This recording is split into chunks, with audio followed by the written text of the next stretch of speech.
संसार में जब कोई तुम्हारा ना होवे,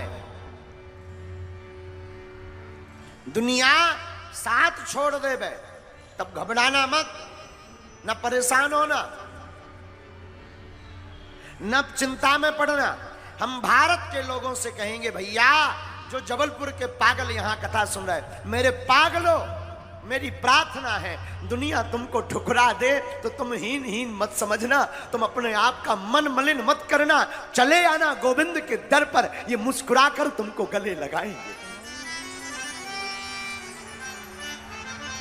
हमारे ठाकुर सबको गले लगाते, जिनका कोई नहीं उनके तो रघुनाथ जी, उनके तो ठाकुर है। भैया ठाकुर के अलावा भला कौन हमारा, भगवान के अलावा। लेकिन डूब जाओ इनमें। अभी तो हम केवल और केवल भगवान के बनने का नाटक कर रहे। विचार करो, जिस दिन भगवान के हो जाएंगे, भगवान क्या कहेंगे।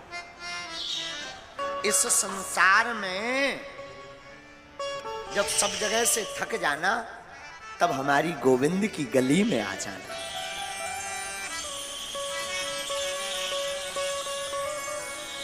तब आप हमारे माधव की गली में आ जाना। इनके जैसा दयालु कोई नहीं है, इनके जैसा कृपालु भी कोई नहीं है। इनका स्वभाव बड़ा दिव्य है। इनकी लीला, ये फिर जात पात नहीं देखते, छोटा बड़ा नहीं देखते, ये तो भक्त का भाव देखते हैं। हम आपको एक कथा सुनाते हैं, आप सुनकर चौंकेंगे। भक्तमाल में एक गणिका की कथा आती है, बेश्या की। गणिका का मतलब बेश्या। भक्तमाल में एक चरित्र आता है श्री बारमुखी जी का। एक गणिका थी बारमुखी, जो तन बेचने का काम करती थी, बड़ी सुंदर, बड़ी खूबसूरत। लेकिन भगवान का भजन बिल्कुल नहीं करती। एक बार गणिका के ऊपर कृपा हुई, बहुत से महात्मा गणिका के मकान के बाहर डेरा डाल ली, बट वृक्ष के नीचे। गणिका के अंदर संतों को देखकर भाव जगा। देखो, हमसे एक व्यक्ति कह रहे थे, महाराज जी संतों के पास जाने से क्या होता। हमने कहा, भैया कुछ होवे या ना होवे, पर संतों के भजन को देखकर अपने हृदय में स्वतः ही भगवान की भक्ति जग जाती है।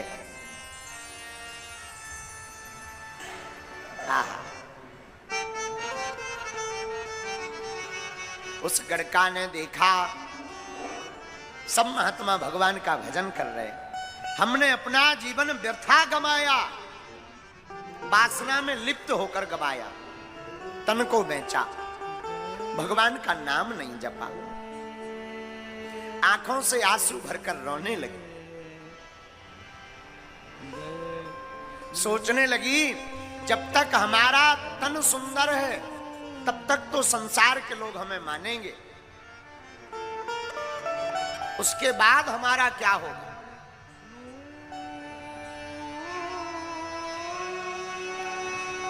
रात गवाई सोए कर, दिवस गवाया खाए। भैया जो भगवान का भजन नहीं करते, उनका हाल गणिका जैसा ही है। रात तो सोकर गवाई, दिन खा पी कर गवाया। रात गवाई सोए कर, दिवस गवाया खाए। हीरा जन्म अनमोल था, कौड़ी बदले जाए।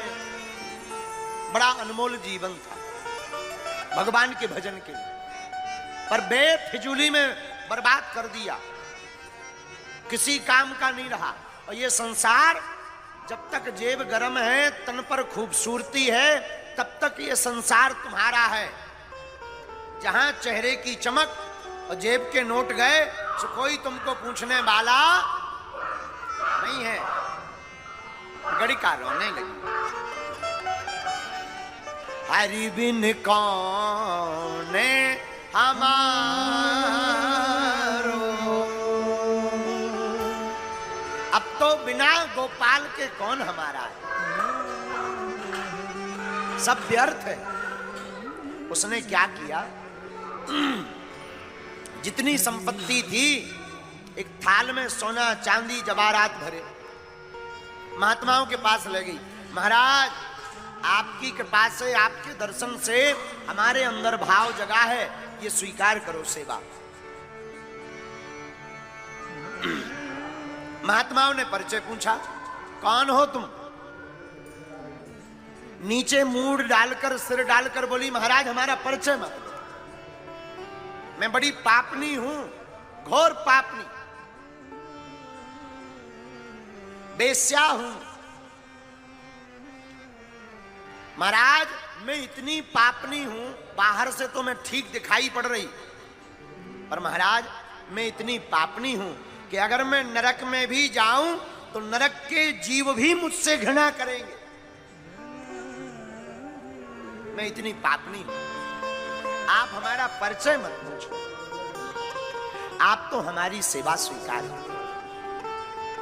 महात्मा नाराज हो गए, गड़िका का संपत्ति हम नहीं लेते, जाओ हटो यहां से। सुनो, मुंह मत दिखाना,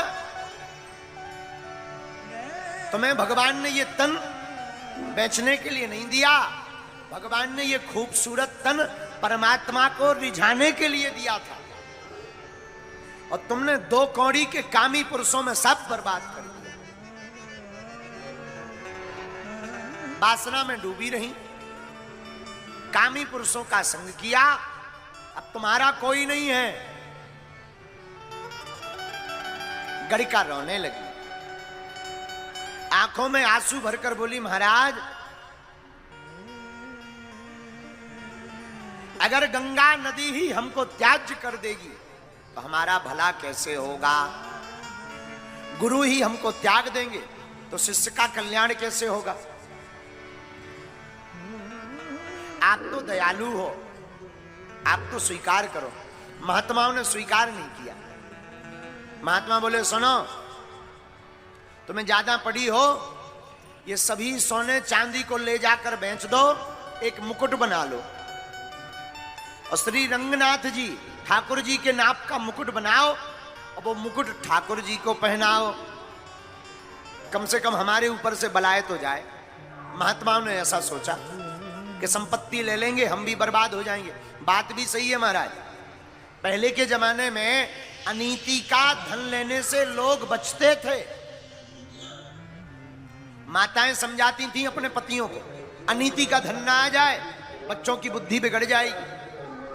आज के जमाने में कोई नीति का खाता ही नहीं। साधु बोले, अनीति का धन नहीं खाएंगे, ये धन खाने से सब बर्बाद हो जाता है, भजन चला जाएगा। इसलिए एक काम करो गड़िका, तुम रंगनाथ जी के लिए, भगवान के लिए मुकुट बनवाओ। अब देखना, संतों को देखकर उस गड़का के हृदय में जो भगवान के प्रति भाव जगे, उन भावों ने गड़का को निर्मल कर दिया, शुद्ध कर दिया। उसने एक मुकुट बनवाया, श्री रंगनाथ जी के मंदिर ले जाने के लिए तैयार हुई, रोज रातों भर रोई भगवान के लिए। मैं पतित हूं, पतित पावन हो तुम,